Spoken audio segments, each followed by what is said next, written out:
Hello, my name's Al and this is my wood shop, and I wanted to do a short video on my drill press. Sometimes I post things and people see this in the background and they have questions, so I thought I'd shoot a short video on it.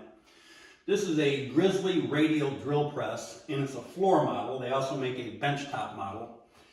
Underneath it I built a cabinet, and the cabinet houses all of my drill related items, extra drill bits, Foster bits. There's some drills, and the cabinet's on wheels. I use the cabinet sometimes as a shop cart. I'll wheel it around to different stations in the shop and use it in that way. Being a radial drill press, it allows me to do some things that other drill presses don't do. This is on wheels, so it comes right out. If you're not familiar with a radial drill press, this allows you to increase the throat or decrease it out and in.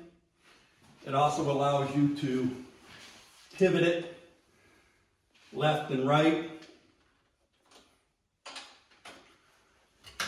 and you can angle it wherever you need it.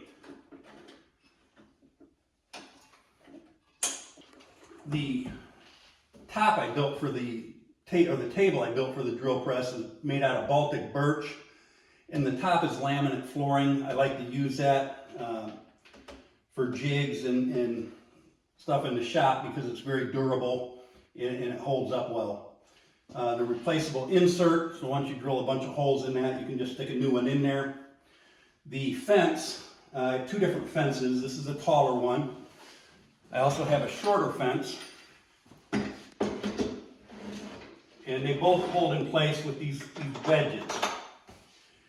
With the shorter fence, I took a 36-inch centering ruler and I cut it in half lengthwise so that you can set the drill bit at 0 and move in equal increments left or right.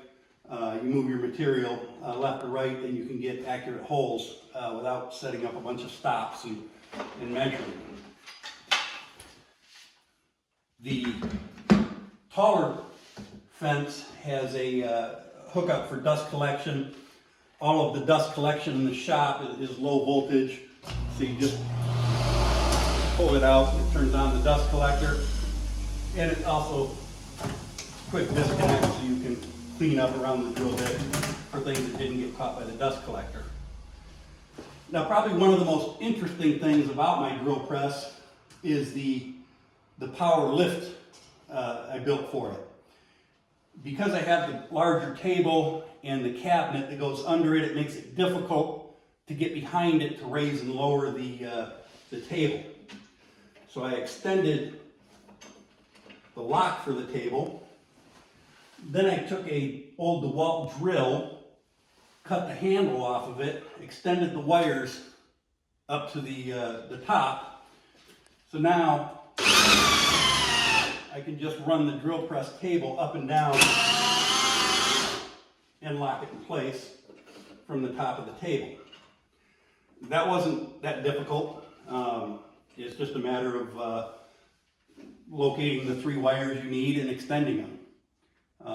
So that's my drill press, and I hope this gives you some ideas, and thank you for watching.